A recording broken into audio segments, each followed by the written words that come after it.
Neye gerek sözlerin? Canım gözüm her sözüm, sensiz mən necə dözüm.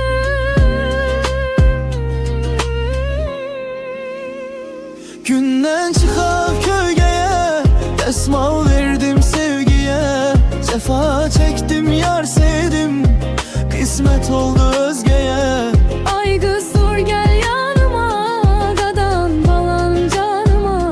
Mən səndən əl üzmərəm, and olsun vicdanıma.